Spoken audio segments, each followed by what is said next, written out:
हाय नमस्कार सगळ्यांना. झाली का तयारी? आमच्या आईच्या पोटात कावळा वाढायला लागलं होय. कवा म्हणलं आई म्हणले मी खाल्लंच नाही होय. उपास आहे मला. खायला आहे आज मंगळवार.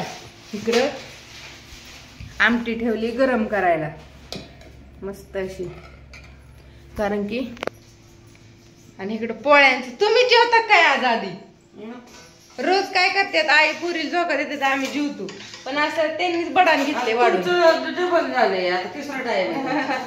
मी सकाळी आम्ही जेवलो 11-12 वाजता, परत चहा मग 3-4 वाजता एकदा, आणि आता संध्याकाळी एकदा. तसं आईला लय भुका लागल्या होय. एकदा शाबू खाल्ला होता आईने, दुसरं काय नाही खाल्लं मध्ये आधी त्याच्यामुळं.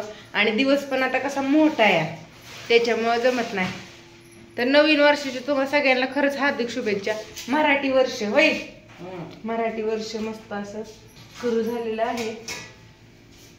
तर असू द्या, मी पण जेवती, मला पण भुका लागल्यात. भजी नाही तुम्ही घेतली हो का? तिथे इथं दुधाचं आहे फ्रीज मध्ये, मग गरम करा की का करू मी? गरम करायला मांडायचं आणि खायचं, त्याला काय तर.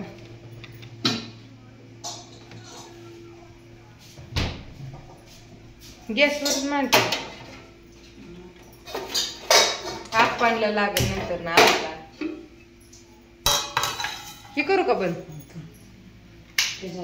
खळा खळा उकळली छान अशी का मस्त. एवढी आमटी राहिली, आम्ही खाल्ली दुपारनं, आता एवढी राहिली. तर मला ना पोळ्यांपेक्षा आमटीन भात खायला लय आवडतो. आमटीन भात मस्त असा, आणि पोळ्या शिळ्या पोळ्या चांगल्या लागतात खायला ताज्या पोळ्यांपेक्षा. आणि आई मस्त अशा पातळ पोळ्या करतात बरं का, दुई बाजूनी पातळ होय. आणि मी कशा करते? एक बाजूने जाड आणि एक बाजूने पातळ. तर आमच्या इकडे तशाच पोळ्या बनवतात. म्हणजे आईने काय शिकवलं मला आज, की असं उलटी पलटी केली ना सारखं, तर मग दोन्ही कवर निघतात पातळ पातळ, मध्ये पुरण राहतं होय. आणि आपण दोन साईडनीच, एक साईडनी 2-3 वेळा, दोन साईडनं दुसरी वेळा 2-3 वेळा असं लाटलं ना, मग एक साईड जाड आणि एक साईड पातळ येते. तर तुमच्या पोळ्या कशा येतात मला कमेंट करून सांगा, की एक साईड जाड एक साईड पातळ, म्हणजे एक साईडला पुरण दिसतं आणि एक साईडला पुरण दिसत नाही.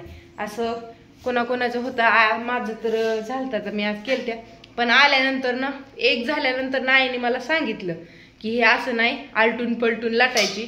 तर मी लाटली तर आली बरं का, येते ती.